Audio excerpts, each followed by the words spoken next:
सावधान। श्री अरहंत सदा मंगलमय, मुक्ति मार्ग का करें प्रकाश। मंगलमय श्री सिद्ध प्रभु जो निज स्वरूप में करें विलास। शुद्धात्म के मंगल साधक, साधु पुरुष की सदा शरण हो। धन्य घड़ी वह धन्य दिवस जब मंगलमय मंगलाचरण हो। धन्य घड़ी वह धन्य दिवस जब मंगलमय मंगलाचरण हो। त्वयि सति परमात्मन मादृशान मोह मुग्धान, कथम तनु बशत्वान बुद्ध के सान्यजेहम। सुगत मगधरम वा वागधीशं शिवं वा, जित भवमभिवन्दे वासुरं श्रीजिनं वा। णमियूणजिणं वीरम् अनन्तवर्णानदंसनशावं, वोच्छामिणियं सारं केवल सुध केवली भणिदम्। श्री नियम सार जी ग्रंथ।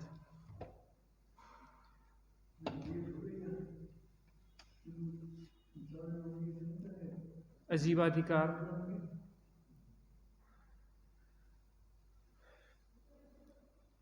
अजीवाधिकार में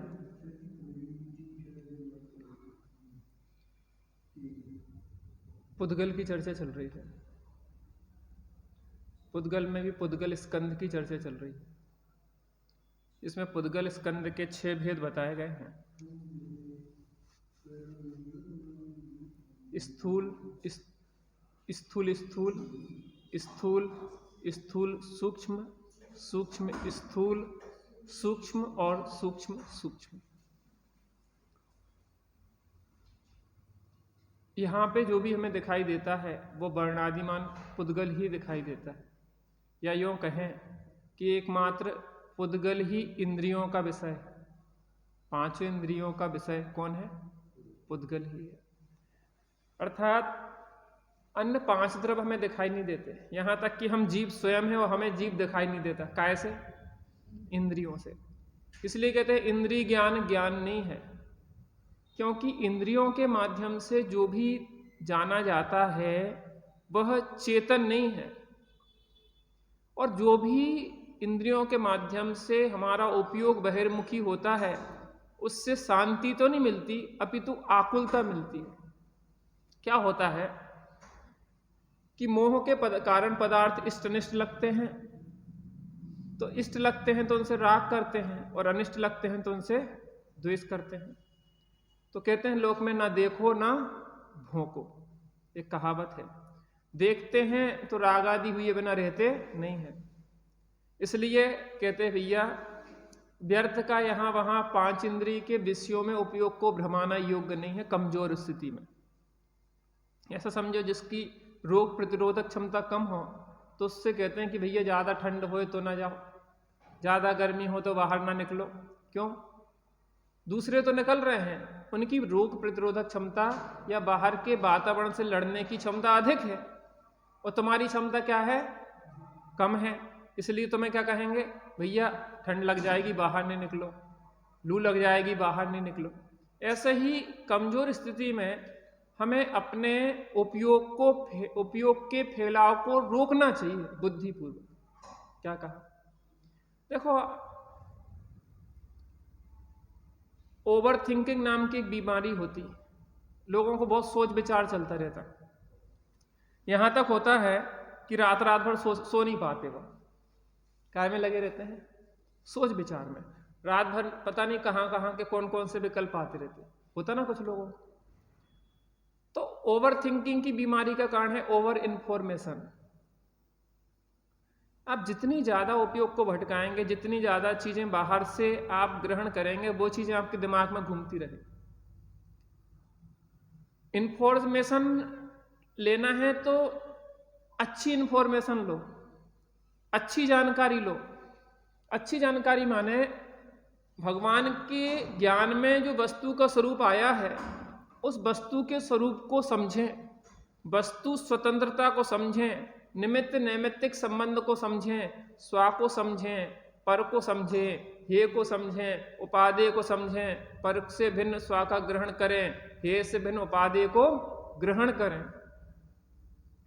तो इंफॉर्मेशन लेना तो चाहिए, लेकिन कैसी लेना चाहिए? गुड इंफॉर्मेशन, अच्छी जानकारी। अब अच्छी जानकारी में भी ये है, बड़े पंडित साहब एक बात कहते थे कि व्यर्थ खोटे विचार तो करना नहीं, लेकिन अच्छे विचार भी सीमित करके स्वानुभव के लिए यत्न करना। कई बार क्या होता है कि हम जानकारी में लगे रहते। अब इसमें ये चीज नई सीखने को मिल गई अपन को, स्कंद के भेद सीखने को मिल गए, इसके कोई बात नहीं। पुद्गल यद्यपि ज्ञेय है, आप जान लो, लेकिन ज्यादा उलझो नहीं। उसमें तो इतना है कि यह हम नहीं है, ये हमारा परमन नहीं है। उससे भिन्न अपनी तरफ दृष्टि जाना चाहिए। जब यहां बाहर में सब पुद्गल का ही विस्तार है, चेतन का कोई मतलब नहीं है इससे, तो हम अपने उपयोग को इसमें लगा के अपने उपयोग की बर्बादी कर रहे हैं। आप किस व्यापार में अपना इन्वेस्टमेंट करते हैं? लाभ हो जिसमें कि जिसमें हानि हो? लाभ। तो उपयोग माने ज्ञान। ज्ञान स्वरूप आत्मा में रहे तो क्या है? आपका लाभ है। और ज्ञान में न लग के, ज्ञों में लग के, राग द्वेष करके, कर्मों को बांध के संसार को बढ़ाए, जी ये लाभ है कि हानि है? बात समझ में आती कि नहीं आती? बात यह है कि उपयोग अगर स्वरूप में नहीं रह पा रहा है, तो जिनका उपयोग स्वरूप में है उनके निकट रहो। उससे क्या होगा? उससे ये होगा कि हमें बार बार अंदर की ओर ढलने के लिए अवसर मिलेगा। बार बार ये लगेगा कि ये तो स्वरूप में बैठे हैं सदा भगवान, और एक हम भगवान हैं कि जो बाहर घूम रहे हैं। तो बार बार लगेगा कि चलो अपन भी अंदर जाते हैं, देखते हैं, स्वरूप में स्थिर होते हैं। कम स्थिरता होती तो और अधिक स्थिरता बढ़ाने का प्रयत्न करते हैं, थोड़ी बाहर से और निर्वृत्ति लेते हैं, थोड़ा और समय अपने लिए निकालते हैं, व्यर्थ की चीजों से समय काटते हैं। प्रभात भैया, आप कहीं बाहर गए, ठीक है ना, 10 काम की लिस्ट बनाई आपने, 10 काम की, उसमें से 3 काम मुख्य थे। आपने सोचा था कि दिन भर का समय है, 10 घंटे में अपना काम निपटा लेंगे, लेकिन किसी कारणवश ट्रेन लेट हो गई। पहले तो 1 घंटे लेट हुई, फिर 2 घंटे, 3 घंटे, 4 घंटे, 5 घंटे। तो आप फिर दिमाग में क्या सेट करते पता? कि अब ये काम नहीं करेंगे, फिर ये काम नहीं करेंगे, फिर ये काम नहीं करेंगे, फिर ये काम नहीं। 7 काम क्या कर दोगे आप? छोड़ देंगे। लेकिन ये 3 काम करना जरूरी है कि नहीं है? तो जरूरी आप और हमें इस बात को देखना पड़ेगा कि कौन काम जरूरी है और कौन काम मजबूरी है और कौन काम अनावश्यक है। 3 चीजें। क्या कहा? कौन काम जरूरी है, कौन काम मजबूरी है और कौन काम अनावश्यक है। आपने सोचा था चलो जा रहे हैं एक फिल्म और देखे आएंगे, वो क्या है? वो अनावश्यक है। आपको थोड़ी शॉपिंग करना थी, घर के लिए सामान खरीदना थे, कपड़े वगैरह, तो वो क्या है? मजबूरी है। लेकिन जो आपको बिजनेस के लिए खरीदारी, शॉपिंग मीन्स आपको अपने लिए कुछ डेकोरेशन का सामान ऐसा खरीदना था घर के लिए, और एक तो आपका व्यापारिक काम था, तो आपने कौन काम को करोगे? फिल्म। पहले तो फिल्म कटेगी, उसके बाद क्या होगी? चलो वो बाद में देख लेंगे, घर के लिए जो थोड़ा सामान खरीदना था। लेकिन व्यापार का जो खरीदारी के लिए गए हैं वो करोगे कि नहीं करोगे? ऐसे ही हमारे जीवन में हम जब तक यह निर्णय करना नहीं सीख पाएंगे कि क्या अनावश्यक है, क्या आवश्यक है और क्या परम आवश्यक है। अनावश्यक माने इस घर गृहस्थी में अगर आप ना उलझते तो जीवन चल सकता था कि नहीं चल सकता था? हमारा जीवन चल रहा कि नहीं चल रहा? हमने विवाह नहीं किया, बच्चे नहीं है, तो भी हमारा जीवन चल रहा कि नहीं चल रहा? तो जीवन चल सकता था, तो अनावश्यक में उलझ गए, फटे में टांग अड़ा दी अपन ने जबरदस्ती। बात समझ में आई कि नहीं आई? एक दुर्घटना है वो। विवाह एक ऐसी दुर्घटना है जिसके बाद दुर्घटना ही दुर्घटना घटती चली जाती है। तो उसमें अनावश्यक में ना उलझते तो भी काम चल जाता। लेकिन भाई साहब यहाँ पे 6 आवश्यक हैं जी। देव पूजा, गुरु उपासना, स्वाध्याय, संयम, तप और दान, जी क्या है? आवश्यक है। लेकिन इसमें भी उलझने लायक नहीं है। परम आवश्यक जो शुद्धोपयोग है, इन सब के बीच में रह के शुद्धोपयोग की दृष्टि नहीं है तो ये भी क्या है? हमारे लिए वास्तविक काम कल्याणार्थ सिद्ध नहीं हो। तो पुद्गल को जान लिया, तो पुद्गल को इसलिए जान रहे हैं इसके भेद प्रभेद कि भैया ये अपन नहीं है। अगर इनमें अपनापन चल रहा है, शरीर जो है ये क्या है? एक पुद्गल का स्कंद है। कौन सा नंबर पे आएगा? स्थूल स्कंद है ये। तो ये इसमें अपनापन नहीं करना, ये अपना नहीं है। इसमें राग करने योग्य नहीं है। ये हमसे अति भिन्न अखंड, ये भिन्न और मैं अखंड निराला हूं। तो बार बार इस चीज को बताने के लिए यहां पे चर्चा चल रही है। अपन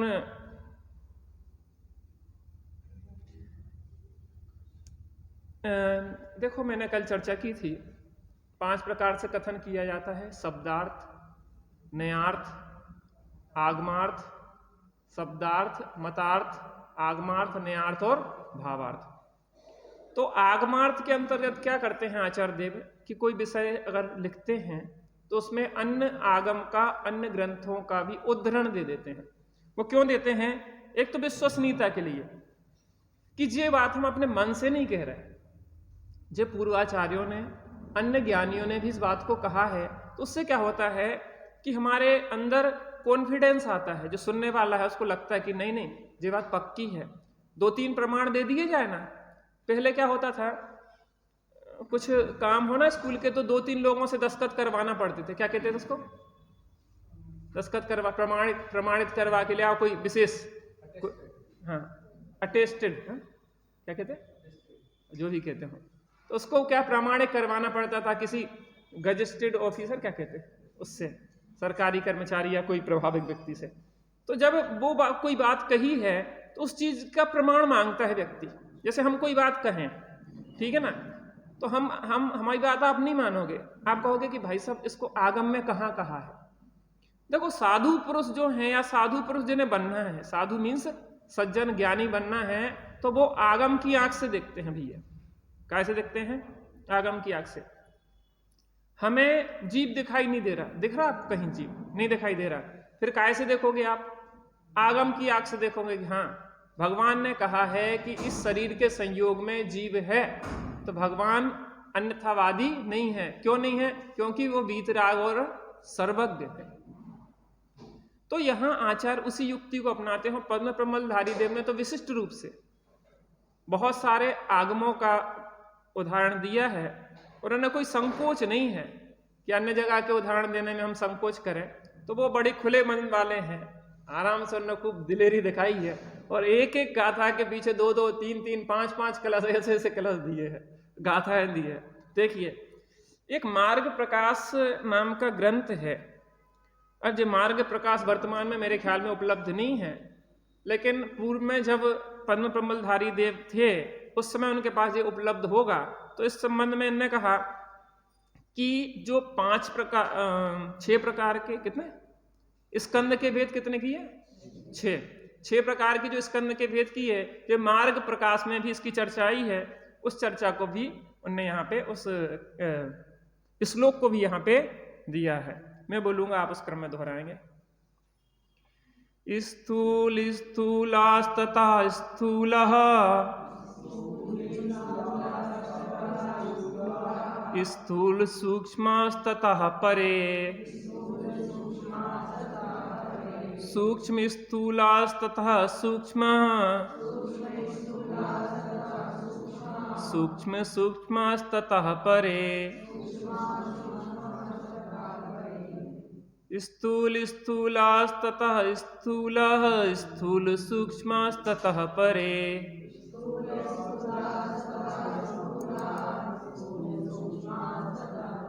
सूक्ष्म स्थूलास्ततः सूक्ष्म, सूक्ष्म सूक्ष्मस्ततः परे,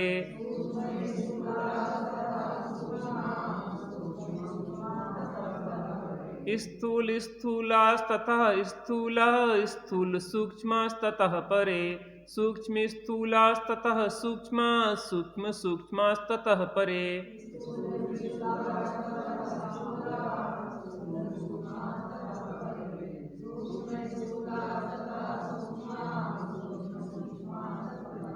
बहुत बढ़िया।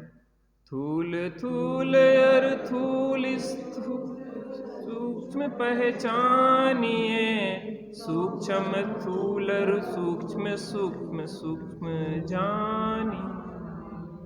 चलिए, लय उतनी अच्छी नहीं बन पाई। स्थूल स्थूल, पश्चात स्थूल, तत्पश्चात स्थूल सूक्ष्म, पश्चात सूक्ष्म स्थूल, पश्चात सूक्ष्म और तत्पश्चात सूक्ष्म सूक्ष्म। इस प्रकार 6 स्कंद 6 प्रकार के हैं।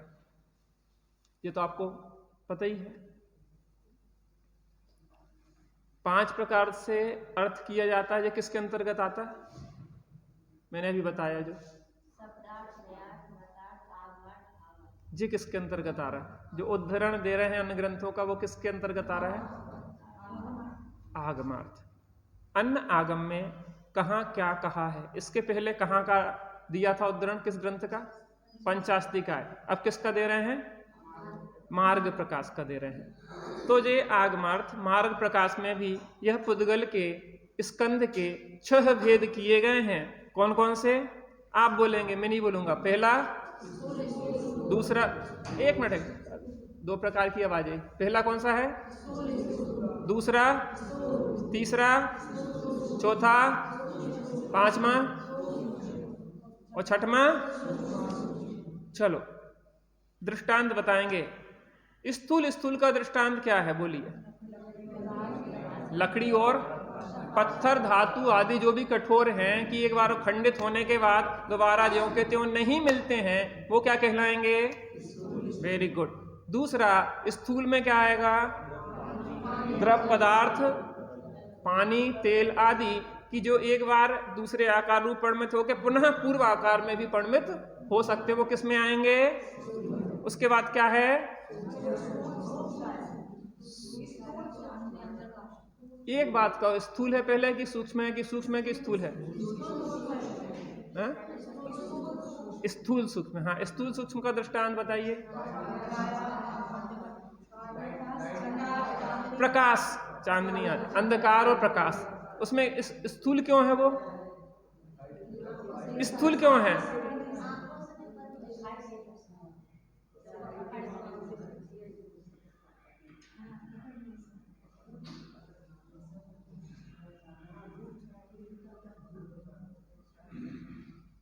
जे काय का दृष्टांत है?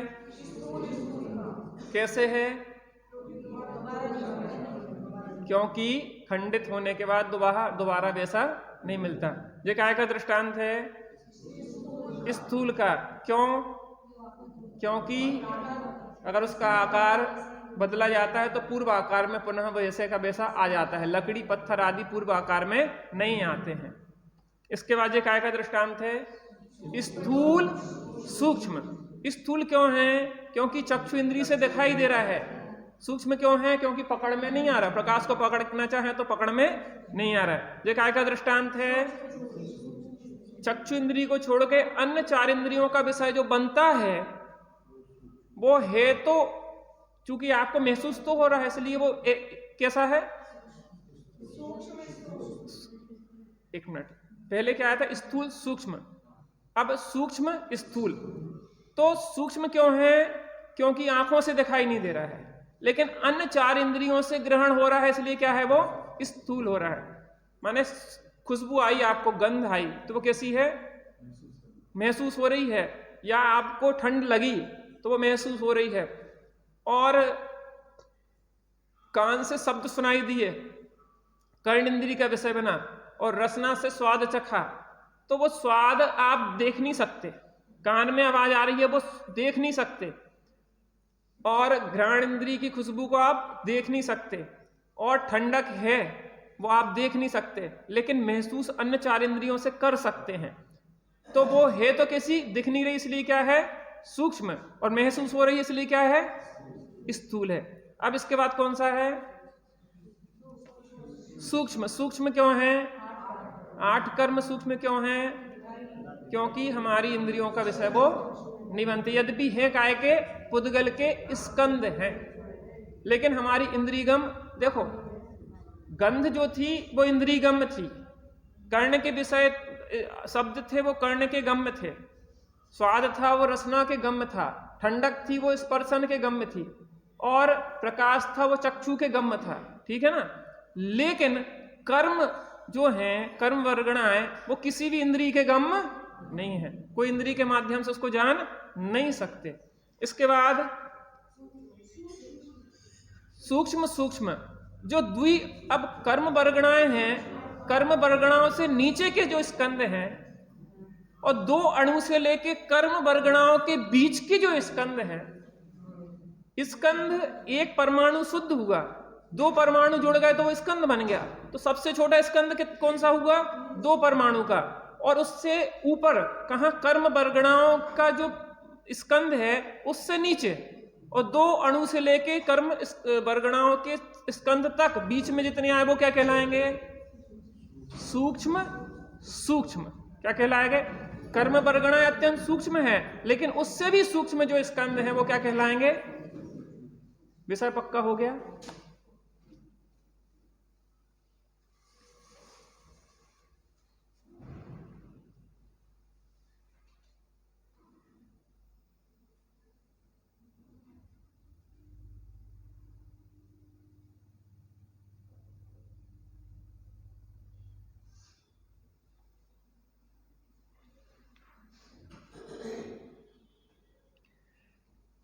आचार्य देव मुनिराज का अभी भी मन नहीं भरा।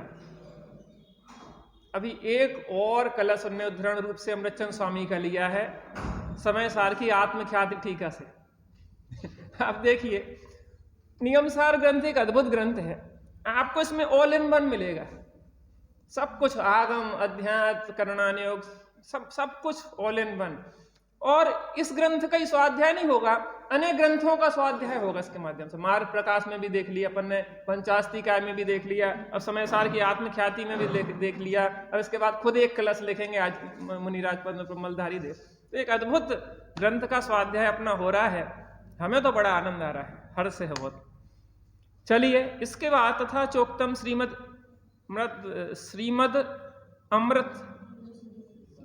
अमृत चंद्र सूर्यभ्या तथा अमृत चंद्राचार्य के द्वारा भी कहा गया है, ऐसा लिखकर एक छंद उद्गृत करते हैं जो इस प्रकार है।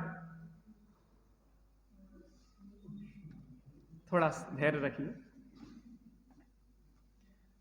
अस्मिन्नादि निमहत विवेक नाट्ये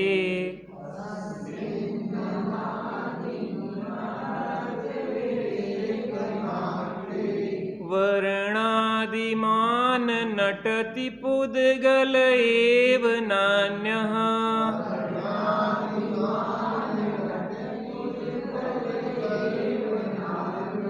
रागादि पुद्गल विकार विरोध शुद्ध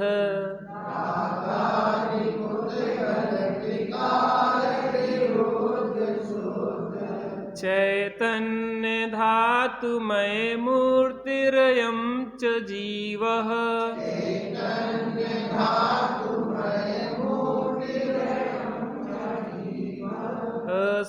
अस्मिन्नादि महत्य विवेक नाट्ये वर्णादिमान नटति पुद्गल एव नान्यः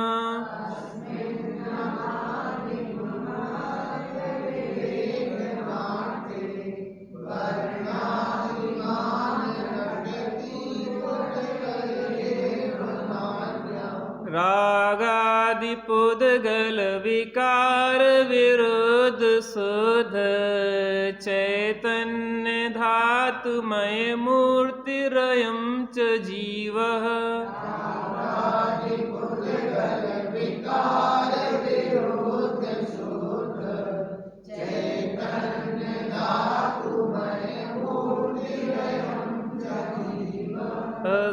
अस्मिन्नादि निमहत विवेक नाट्ये वर्णा वर्णादिमान नटति पुद्गल एव नान्यः रागादि पुद्गल विकार विरोध सुध चैतन्य धातुमय मूर्तिरयं च जीवः।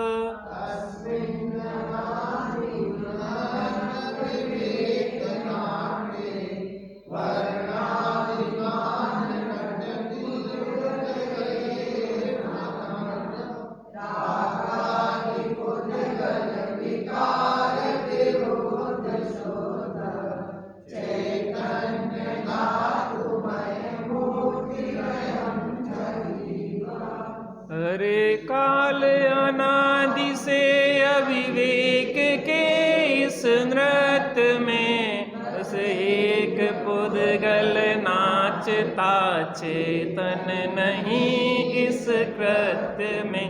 यह जीव तो पुद्गल वही रागादि से भी भिन्न है, आनंदमय चिद्भाव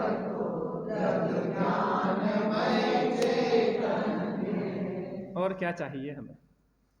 जन्माणी माता की गोद में बने रहें जैसे एक बच्चा माँ की गोद में निश्चिंत और निर्भर रहता है। माँ के पास बच्चा है तो उसको कोई चिंता नहीं है, सुरक्षा की, भोजन की, ऑल इन वन। कहा जाता है कि 6 महीने तक तो बच्चे को कुछ भी जरूरत नहीं है, मात्र माँ का दूध मिलता रहे, पानी भी नहीं चाहिए उसको। 6 महीने तक ऑल इन वन, माने संपूर्ण चीज, हर कुछ। भूख लगे तो कौन? माँ। प्यास लगे तो कौन? माँ। नींद आए तो कौन? माँ। तकलीफ हो तो कौन? माँ। और हमें क्या देखना चाहिए? माँ। माने सब छूट जाए, मेहंदिया सब काम छूट जाए, घर मकान बने ना बने, दुकान चले ना चले, लेकिन अपने को जो स्वाध्याय, अपना सामायिक, अपने सठ आवश्यक कर्तव्य नहीं छूटना चाहिए। देखो, पूजा रोज करना चाहिए, सठ कर्माणी दिने दिने, लेकिन पूजा भी कैसे करना है, क्यों करना है, किस लिए करना है, यह सब स्वाध्याय से पता पड़ता है। सठ आवश्यक कर्तव्यों का यथा योग्य ज्ञान स्वाध्याय से पता पड़ता है। देव शास्त्र गुरु पूज्य हैं, लेकिन स्वाध्याय को परम तप कहा, क्योंकि स्वाध्याय से ही देव का स्वरूप पता पड़ता है, स्वाध्याय से ही गुरु का स्वरूप पता पड़ता है, और स्वाध्याय अर्थात जिनवाणी से ही जिनवाणी का क्या स्वरूप है यह पता पड़ता है। आगम की आंख बिना हम भटकते रहेंगे, टटोल टटोल के परेशान होंगे संसार में। इसलिए हमें इस स्वाध्याय का बहुत महत्व समझना चाहिए कि इससे हमारे अंदर विवेक जागृत होता है। क्या होता है? विवेक जागृत होता है। श्रावक उसे कहते हैं जो श्रद्धावान होता है, विवेकवान होता है और क्रियावान होता है। विवेक से ही सम्यक श्रद्धा जगती है, और श्रद्धान ज्ञान पूर्वक ही सच्ची क्रिया होती है। क्या कहा? विवेक माने होता है सम्यक ज्ञान। सम्यक आगम के आधार पे पहले सम्यक ज्ञान होता है, आगम के आधार पे, स्वानुभव के आधार पे नहीं। अभी आगम के आधार पे सच्चा ज्ञान होता है, सच्चे ज्ञान से आगम के आश्रित सम्यक श्रद्धान होता है, सम्यक श्रद्धान पूर्वक जो ज्ञान था वो सम्यक ज्ञान होता है, और सम्यक ज्ञान पूर्वक सम्यक चारित्र होता है, और तब श्रावक दशा होती है, श्रद्धावान, विवेकवान और क्रियावान। श्रद्धान, विवेक माने ज्ञान, और क्रिया माने आचरण। पूजन कोई रूढ़ी नहीं है, पूजन एक आह्लाद का विषय है। आपके प्रति किसी का उपकार है, और उस उपकारी के प्रति उपकार आएगा कि नहीं आएगा? आपकी किसी ने मदद कर दी थी तकलीफ के समय, तो उस तकलीफ के समय जिसने मदद करी उसके प्रति हृदय में अंदर से उसको देखते से ही एक बहुमान की तरंग झड़ेगी कि नहीं झड़ेगी? अरे जी, अगर उस समय मदद ना करते तो आज हम जीवित नहीं रहते। और सहज रूप से हाथ जुड़ेंगे कि नहीं जुड़ेंगे? सहज भाव से 4 लोगों से कहोगे कि नहीं, अरे इनने मदद ना करी होती तो आज हम खड़े ना होते, हम जिंदा ना बचते। अगर जिनेंद्र परमात्मा नहीं होते तो हमारा जीवन था क्या? अज्ञानी जैसे मुर्दे जैसे ढड़कते रहते यहां से वहां, जैसे पुद्गल यहां से वहां का मन करता है तो धोते हुए शरीर को भटकते रहते। हमें भगवान ने जो दिया है, शुद्धात्मा दिया है, शुद्धात्मा बताया है, उनके पास आके ही हमने शुद्धात्मा को देखा है, हमने अपने अतीन्द्रिय आनंद को पाया है, उनके प्रति जो एक भाव का उपकार करता है उसके प्रति तो इतना बहुमान है, जो भाव भाव का उपकार कर दे तो उसके प्रति सहज आता सहज बहुमान। भक्ति सहज आने लग जाती। वो भक्ति ना आए तो भी लाना चाहिए उसके साथ विवेक पूर्वक भक्ति लाना चाहिए। आगम से स्वाध्याय करो कि आखिर पूजा क्या कहलाती है, भक्ति क्या कहलाती है, गुरु उपासना क्या कहलाती है, स्वाध्याय का स्वरूप क्या है, तप क्या है, दान क्या है, देव पूजा गुरु उपासना स्वाध्याय संयम क्या है, और फिर सम्यक रूप से उसको अपने जीवन में शुद्धोपयोग की उत्पत्ति, शुद्धोपयोग की वृद्धि और परिपूर्ण रूप से स्वरूप में स्थिरता के लिए उसको प्रयोग करना चाहिए। शुद्धोपयोग की दशा प्रारंभ हो, उसकी वृद्धि हो और परिपूर्ण स्वरूप में लीनता की दशा बन जाए, इसके लिए जो सब प्रोसेस चल रही है। इतना हमें दीपक मिल गया है, दीपक जो मार्ग में हम यहां से वहां टकराते फिर रहे थे, जिस सम्यक ज्ञान रूपी जिनवाणी रूपी दीपक मिल गया है, अब हमें मुक्ति का मार्ग स्पष्ट दिखने लगा है। आचार्य कहते हैं कि अब हमें देर नहीं है मोक्ष जाने में, क्योंकि सम्यक ज्ञान का दीपक मिल गया। इस अनादिकालीन महा अविवेक के नाटक में वर्णादिमान पुद्गल ही नाचता है, अन्य कोई नहीं, क्योंकि यह जीव तो रागादि रूप पुद्गल विकारों से विलक्षण शुद्ध चैतन्य धातुमय मूर्ति है। चर्चा क्या चल रही, थोड़ा सा उससे जोड़ के इस कलश को समझें। 6 प्रकार के स्कंधों की चर्चा चल रही है अपनी, क्या की चल रही है। यहां कह रहे हैं कि अनादिकाल से जो एक रंगमंच पे नाटक चल रहा है वो पुद्गल का नाटक चल रहा है। जितनी भी चीजें दिख रही हैं यहां पे नाचती हुई घूमती हुई, वो क्या दिखाई दे रही हैं, पुद्गल। तो इस नाटक के रंगमंच पे जो भी सामने पात्र दिखाई दे रहे हैं, नाचते कूदते चलते फिरते उछलते हुए, वो सब काय का नृत्य चल रहा है, एक पुद्गल नाच रहा है। और पुद्गल को देख देख के जो जीव नाच रहा है। प्रभात भैया, सोने में फायदा हो गया आपको। अब तो सोने के इन्वेस्टमेंट में पहले नुकसान हो रहा था, अब क्या हो गया, फायदा हो गया। फिर अगर घट जाए तो फिर क्या हो जाएगा, किसका नुकसान, आपका कि सोने का? विचार करना थोड़ा सा। आप तो चेतन हो, तो आप में तो कुछ नुकसान होना नहीं सोने के, और सोने में भी कुछ नुकसान नहीं होना, क्योंकि उसके अनंत गुण, उसके धर्म, उसका वजन, उसकी जो मात्रा है वो उतनी की उतनी रहेगी। नुकसान कहां हुआ? भाव घट गए तो तुम्हारा का नुकसान होगा, बढ़ गए तो तुम्हारा का नुकसान होगा। इतनी कल्पनाओं में जी रहे हैं प्रभात भैया। पहले हम हजारपति थे, अब लखपति हो गए, अब करोड़पति हो गए। तो पति तुम कैसे होगा रुपया के? पति हो सकते तुम? पुद्गल का पति पुद्गल होगा कि जीव होगा? धोबन का पति कौन होगा, धोबी कि जैन? और जैन लड़की का पति कौन होगा, धोबी कि जैन?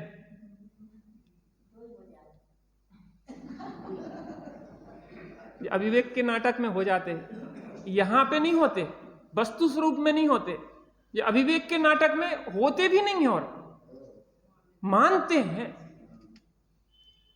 जब वहां अविवेक है, हमारा जैन शासन इतना गरिमामय है कि जिन शासन को छोड़ के हम अन्यत्र जाते हैं तो हमने अपने जीवन को नष्ट कर लिया, और इस भाव को नहीं, भाव को नष्ट कर लिया। हमें जब तक इसकी गरिमा, इस वस्तु स्वरूप, इस वस्तु तत्व का महत्व नहीं आएगा, तब तक हमारे बच्चे इस तरीके के उच्छृंखल कार्य करेंगे। जब उन्हें तत्व का ज्ञान गहराई से होगा ना, माने जिन शासन मिल गया तो सर्व मिल गया, सर्वस्व मिल गया। नहीं चाहता जैन धर्म के बिना चक्रवर्ती होना, और नहीं अखड़ता जैन धर्म के सहित दरिद्री भी होना। अरे विवाह करना कोई जरूरी है क्या? नहीं होगा तो नहीं करेंगे, आनंद करेंगे। विवाह करेंगे तो हम भैया अपने गुरुजनों की आज्ञा से करेंगे, जो योग्य होगा वो करेंगे, अपने जीवन को, जिन शासन को कलंकित नहीं करेंगे। अविवेक का नाटक चल रहा है, लेकिन अब यहां पे देखना, नाच रहा है पुद्गल, और इसमें अविवेक के कारण जीव भी नाच रहा है साथ में।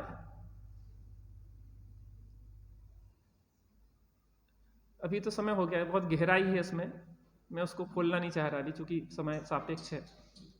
इसमें समझेंगे, बहुत सारे पॉइंट निकलेंगे। कल समय से आइए आप लोग, तो कल अपन इस पर चर्चा करेंगे। अभी तो अपन बैठते हैं थोड़ी देर।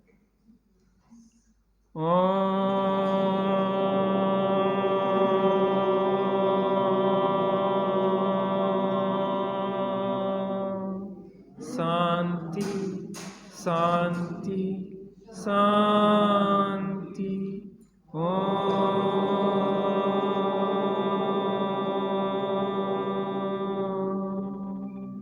शांति शांति शांति।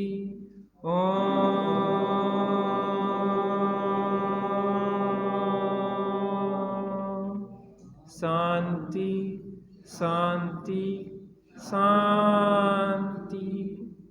इस संसार में आचार्य देव कह रहे हैं कि एक पुद्गल का ही नाट्य चल रहा है, नृत्य चल रहा है। चारों ओर समग्र रूप से एक पुद्गल पुद्गल पुद्गल ही दिखाई दे रहा है। पुद्गल के अलावा कोई अन्य द्रव्य इंद्रिय गोचर नहीं होते हैं। इस पुद्गल के नृत्य में चेतन अपने अविवेक के कारण, इष्ट अनिष्ट की कल्पना के कारण राग द्वेष करता है और सुखी दुखी होता रहता है। पुद्गल के नृत्य को पुद्गल का समझे, जीव उससे अपने को अत्यंत पृथक रागादि और वर्णादि से भिन्न देखे, तो जीव को कहीं कोई दुख नहीं है। आचार्य देव कह रहे हैं कि यह जीव तो रागादि और वर्णादि से अत्यंत भिन्न है। इस पुद्गल के नृत्य में पुद्गल का कार्य है, जीव का कार्य नहीं है। और अगर जीव का कार्य कहें तो अविवेक है इसमें। अविवेक के कारण यह जीव कर्म बांधता है, नाचता है और नचाता है। अगर हमें अपना नाच खत्म करना है तो अविवेक अज्ञान को दूर करना पड़ेगा, अर्थात सम्यक दर्शन, सम्यक ज्ञान और सम्यक चारित्र को प्रकट करना होगा। हम थोड़ी देर बैठ के इस अविवेक को छोड़ने का अभ्यास करते हैं और सहज ज्ञान स्वभाव का अवलंबन लेने का प्रयत्न करते हैं।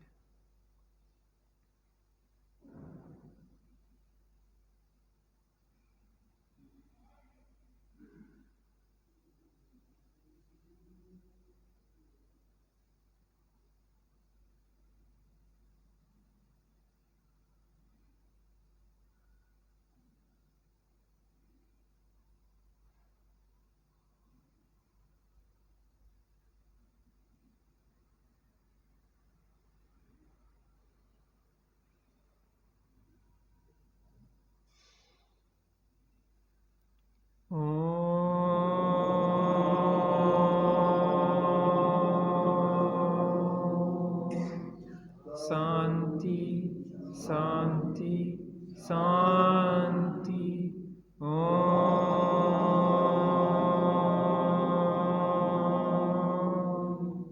शांति शांति शांति।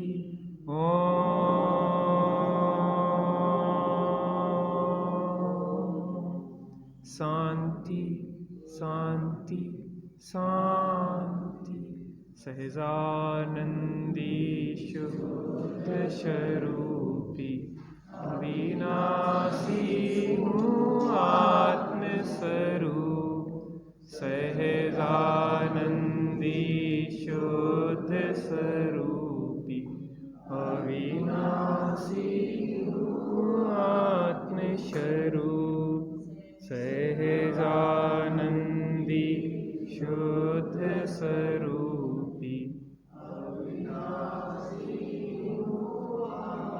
देशना प्रभु की सदा सबको जगाती मोह से सापेक्ष बन निरपेक्ष चिन्मय दिखाती निज विभव से बविजाग कर लखते पृथक